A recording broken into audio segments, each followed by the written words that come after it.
Students, आज का जो टॉपिक हम लोग डिस्कस करेंगे वो है component of IFS Indian financial system. आप लोग फटाफट इसका एक स्नैपशॉट ले लीजिए, देन आफ्टर हम लोग इसको डिस्कस करना शुरू करेंगे one by one component. I hope आप सभी ने इसका जो है आपने ले लिया होगा snapshot.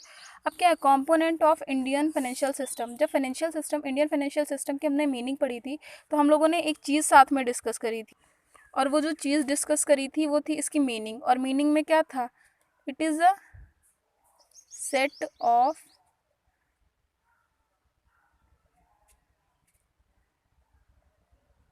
set of subsystems. Okay, it is a set of subsystems. That means subsystem, अपनी बॉडी का एग्जांपल ले लो तो आपके बॉडी में जो सब सिस्टम है वो क्या है ना। बॉडी को बॉडी को ऑपरेट करने के लिए क्या होता है, हमें ब्रीदिंग करनी होती थी, ब्रीदिंग हम नोज से करते हैं।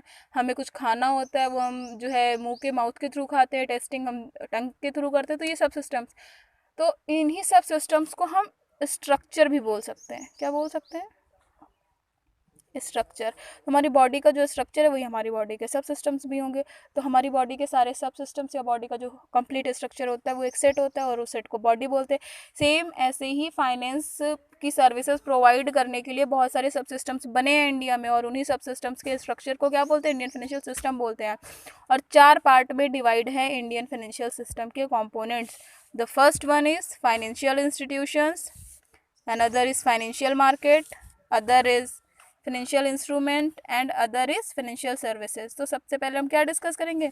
सबसे पहले जो हम डिस्कस करेंगे वो आपका है फाइनेंशियल इंस्टीट्यूशन।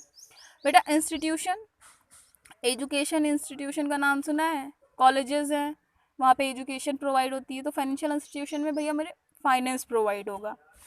2 तरीके के होते हैं, बैंकिंग और non banking. Banking registered in RBI act, और ये नॉट रजिस्टर्ड इन आरबीआई। ठीक, तो बैंकिंग में आपको पता है क्या क्या सर्विसेज होती हैं? बेसिकली डिपॉजिट एक्सेप्ट करना और लोन देना।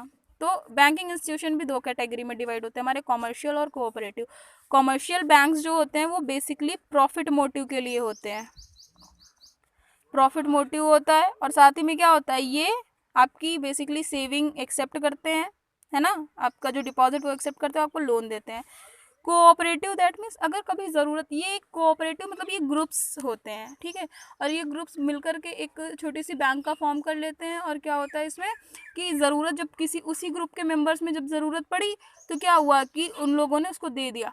फॉर एग्जाम्पल तारक मेहता का उल्टा चश्मा तो सभी देखते हो ना, तो क्या है उनकी कॉलोनी है और उनकी कॉलोनी में जब भी कोई नीड होती है सब लोग मिलजुल करके पैसा लगाते हैं ना, पैसा हो चाहे कोई भी प्रॉब्लम हो मिलजुल करके फेस करते हैं। तो वो क्या है, वो एक कोऑपरेटिव सोसाइटी बन जाती है। ठीक है, तो सेम ऐसे ही कोऑपरेटिव बैंक्स भी होते हैं। आई होप आप लोगों को समझ में आ गया होगा। ये प्रॉफिट मोटिव के लिए नहीं होते हैं, ये हेल्पिंग नेचर के होते हैं। जब वो काम पूरा हो जाता है तो फिर वो लोग दूसरा टास्क शुरू करते हैं और उसी के मेंबर्स को ये सुविधाएं प्रोवाइड होती हैं। कॉमर्शियल बैंक्स में आपका पब्लिक सेक्टर बैंक आता है। पब्लिक सेक्टर बैंक मतलब गवर्नमेंट का इन्वॉल्वमेंट होता है, गवर्नमेंट का शेयर मोर देन 50% होता है। Private sector bank, private government का रोल नहीं होता है, या होता भी है तो बहुत मिनिमम रोल होता है। आरआरबीज रीजनल रूरल बैंक्स होती हैं, ये रूरल एरियाज में फंडिंग प्रोवाइड करने के लिए बनाई जाती हैं। फॉरेन बैंक्स मतलब हेडक्वार्टर इनका किसी और कंट्री में है और ये वर्किंग किसी और कंट्री में कर रही है। फॉर एग्जांपल आप अपने यहाँ पर एग्जांपल ले सकते हो द्वाइच बैंक। द्वाइच बैंक आपकी जर्मनी की बैंक है। ठीक, अब non banking institutions not registered in RBI. तो पहला है हमारा organised financial instrument. Organised financial institutions में क्या आता है आपका? NBFC, non banking financial corporations. ये क्या होते हैं? ये अगर आरबीआई में नहीं रजिस्टर्ड होते तो ये कहाँ रजिस्टर्ड होते हैं? ये रजिस्टर्ड होते हैं आपके कंपनीज एक्ट में। क्लियर? बट जो गवर्निंग होती है इनकी, वो गवर्निंग इनकी होती है आरबीआई के थ्रू। ये नहीं कि आरबीआई बिल्कुल इनका जो है कुछ काम नहीं देखेगा, ये रजिस्टर्ड कंपनीज एक्ट में होते हैं बट इनकी वर्किंग कौन देखता है? आरबीआई देखता है।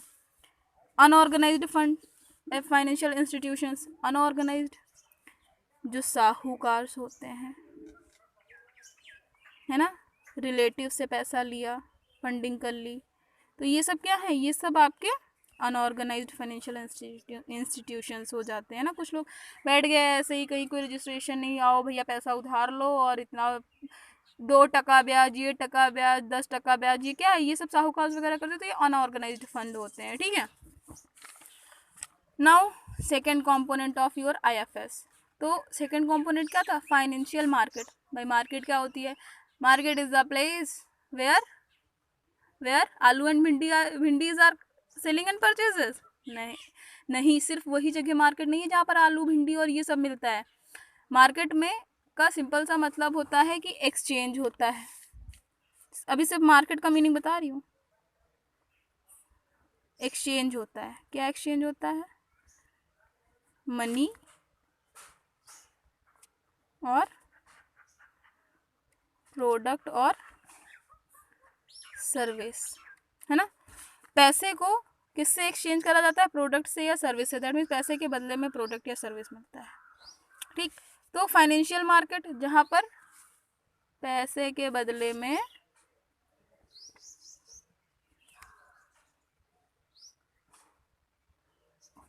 पैसा मिले, ठीक।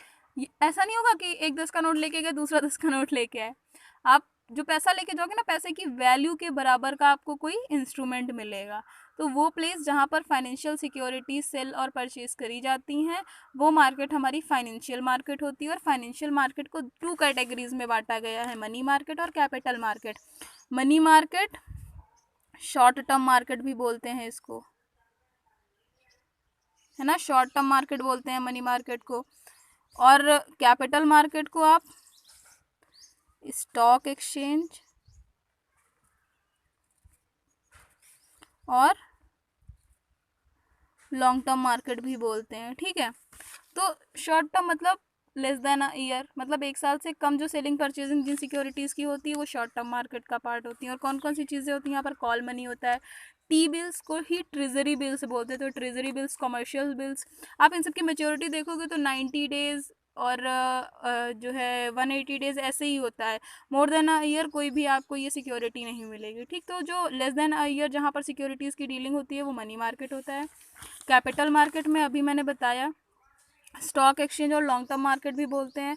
तो स्टॉक एक्सचेंज मार्केट में क्या होता है, स्टॉक एक्सचेंज होते हैं, सिक्योरिटी के बदले में सिक्योरिटीज़ होती हैं, डिबेंचर्स होते हैं, शेयर्स होते हैं, ये सब कहाँ, बॉन्ड वगैरह, ये सब कैपिटल मार्केट का पार्ट होते हैं।